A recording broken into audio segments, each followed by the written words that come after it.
Please feel free to join the conversation by sending us your comments on our various social media platforms shown on your screen.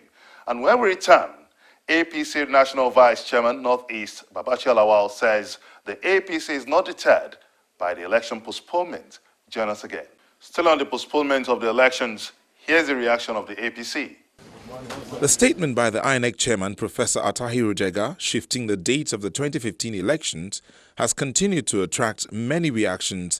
And of course, the main opposition party, the All Progressives Congress, has been vehement on this. The presidential candidate of the APC, General Muhammadu Buhari, addressed a press conference insisting the election umpire was arm-twisted into postponing the polls. That's how INEC has been compromised. By the Constitution of the Federal Republic of Nigeria, INEC is the institution or the body that will organize and conduct elections in this country. It is up to the government to secure INEC. But with the military we have,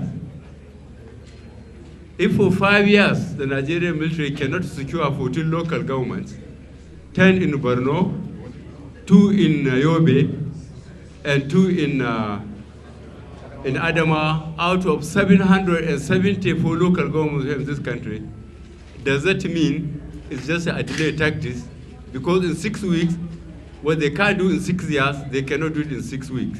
Obviously, General Buhari's sentiments are shared by the other leaders of the APC seated here, but he appealed to the party supporters to stay calm. We must remain calm but resolute.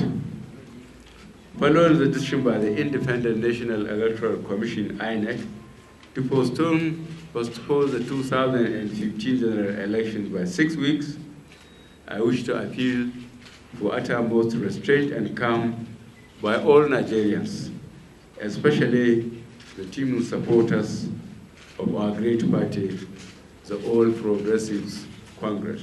The Independent National Electoral Commission announced a shift in the date for the general elections owing to what the commission says are security concerns raised by the nation's security apparatus. Besides the disappointment being expressed by the APC and some Nigerians over the election postponement, the APC is saying that it is coming out stronger as a result of the postponement, as more Nigerians have started sending funds to support the party. We had a chat with the APC National Vice Chairman, Northeast, Babachir Lawal. We began by asking him, is the postponement not pushing the APC's financial muscle to a breaking point? We are disappointed at the postponement because, as you are aware, we were prepared for election in a week's time. The momentum was high. People were enthusiastic that the milestone of the election will come, and knowing we were going to win, we were looking forward to it. To that extent, really, there was a massive disappointment that PDP somehow had managed to delay the doomsday for themselves. That is the truth.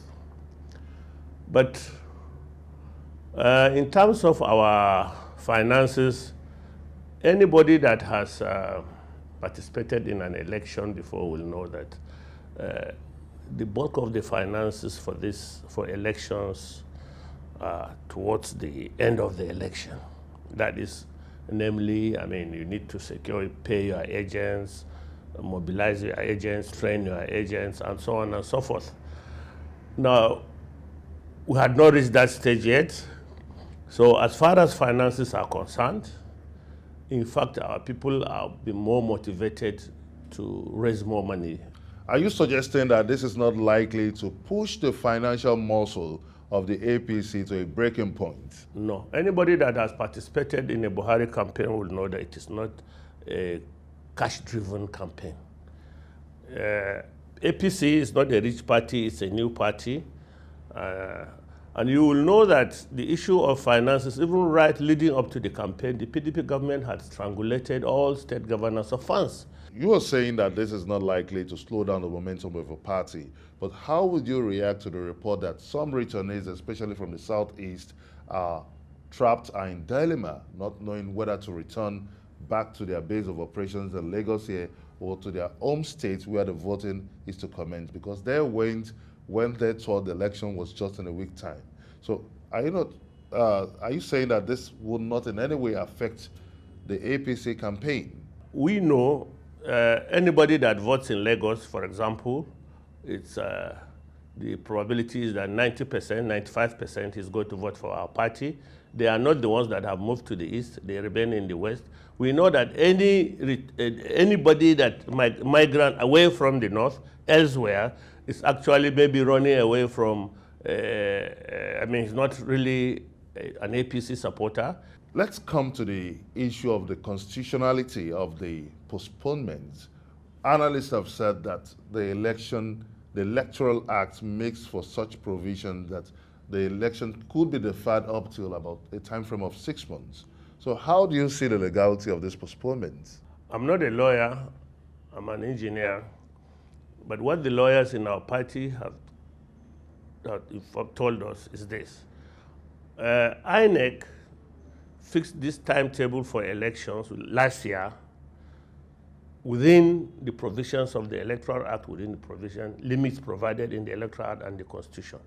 The shift by 6 weeks still keeps them within that legal requirements, within the legal time frame to conduct elections. Like our leader, General Buhari, said in his last interview last week, he said, INEC, has exhausted all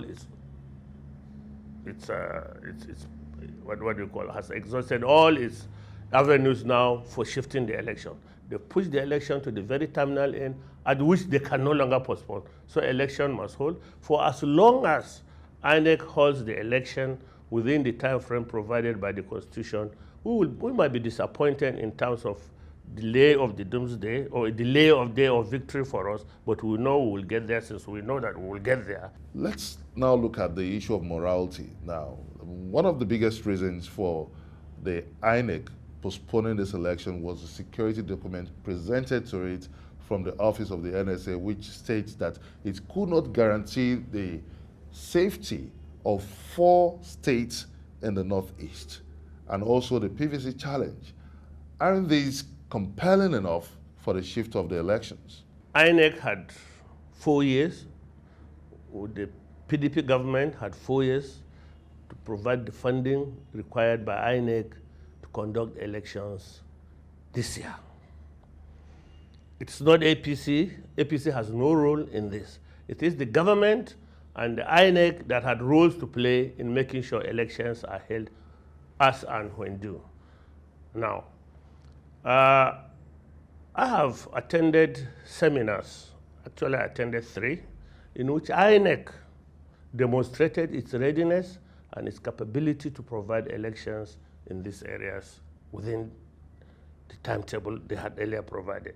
Now, I tell you what they did. They demonstrated to us, they showed to us that they have created voting centers in safe areas for anybody from the affected area that wishes to vote. They showed us those locations. Everybody, 99% of the stakeholders were there. I remember the one in Abuja, we were there. They showed the locations. Everybody of the political party, every one of the political party representatives, including our governors, all our governors, in fact, except Gombe was there, because then Gombe was not that much affected anyway. But everybody was there. They asked questions, and everybody gave INEC a resounding applause for the effort and the preparation they had put in. So everybody was satisfied that elections will be held. Be that as it may, would you say INEC has a solution to the problem of the Northeast? Because this is essentially something that we see as beyond the resolution of INEC. It's not for INEC to have a solution to the problem of insurgency in the Northeast. Now, let's look at it. Aside from the fact that INEC itself said it is prepared to conduct the election, it has demonstrated this capability publicly to the satisfaction of all of us affected by this insurgency. That's number one. Number two, the military hierarchy in itself repeatedly before then said they will guarantee the security of voters all over Nigeria. They had said it on their own, which probably was one of the impetus that INEC had to make this arrangement. 3, we know that there are places where there are worse insurgency. Anyway, elections were held in Syria. Elections have been held in Afghanistan. You cannot say 4 regions are worse than Afghanistan. There have been heightened call for interim government. How do you see this notion for an interim government? Why would there be an interim government? Tell me conditions that will necessitate an interim government. 14 local governments, assuming 14 local governments are under occupation or is ceded to insurgents. It's ceded because the right word is actually ceded. If 14 local governments have been ceded by the federal government to 14 insurgents, 774 local governments. That means there are still 760 local governments that are living peacefully, that are not threatened in any way, that there's no threat that affects the election. Now, what is the purpose of a local? If you have to take it from the point of doctrine of necessity now, let's look at the threats of war rhetoric coming from both camps. Now, the APC, some supporters of General Buhari are saying that if elections doesn't go in their own way, that there will be threat of violence. And also some supporters of President Goodluck Jonathan is also saying that if their own man does not get into power come 2015 elections, there will be war. So in this situation, isn't it sympathetic to have an interim government? Interim government for who? The Constitution didn't say that. There's nothing in the provision that says once you have 2 or 3, arrest them and lock them up. We'll also have to examine the challenge for having a credible elections now. As it is now, INEC says it has distributed over 48 million permanent voter cards. That makes for about over 68% of the total number of registered voters. Now, with 20 million PVCs yet to be distributed, would you say that Nigeria can achieve a credible elections in this situation? The issue of making available the PVCs by INEC at the distribution centers. There's the issue of voters or registrants coming out to collect their PVC cards. It is not for INEC to say, Bidi Lawal, come and collect your PVC card, if I chose not to. All INEC needs to do, make it available where I can collect it. Now, I'm not holding brief for INEC, but I have been in this political process since 2003. So to that degree, I have an experience. INEC's role is to produce the PVC card. They had admitted at one time at the conference in which I attended that, look, all the PVC cards for registered members are available, have been printed. In all honesty, those that are still outstanding are those new registrations. But even then, they'll be available. Now, INEC came out last year and said, all those cards are available. Initially, distribution was after they went to the polling stations in the first instance, in my case, in Adamawa State, when they went to the polling stations, we collected our cards. Those that were unable to collect their cards were returned to the local government headquarters. Now, if you now turn up and say, I want my card, they say, go to a local government headquarters, it is there with the electoral officer collected. People were not responding. As a result of all these people not responding, INEC, I understand, since 2 weeks ago, decided that these distribution centers should now be the polling units. Go to where you registered and collect your PVC card. Now, Jega, let me tell you, Jega said something at one of the seminars I attended.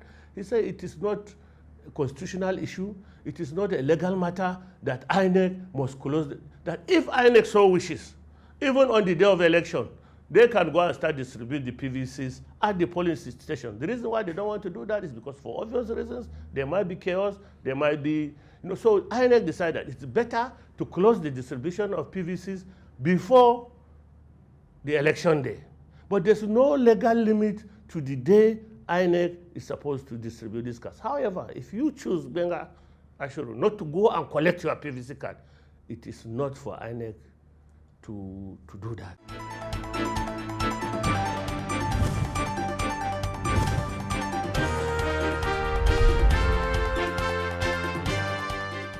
And that'll be all on this episode of Roadmap 2015. Don't forget to send us a comment on our various social media platforms shown on your screen.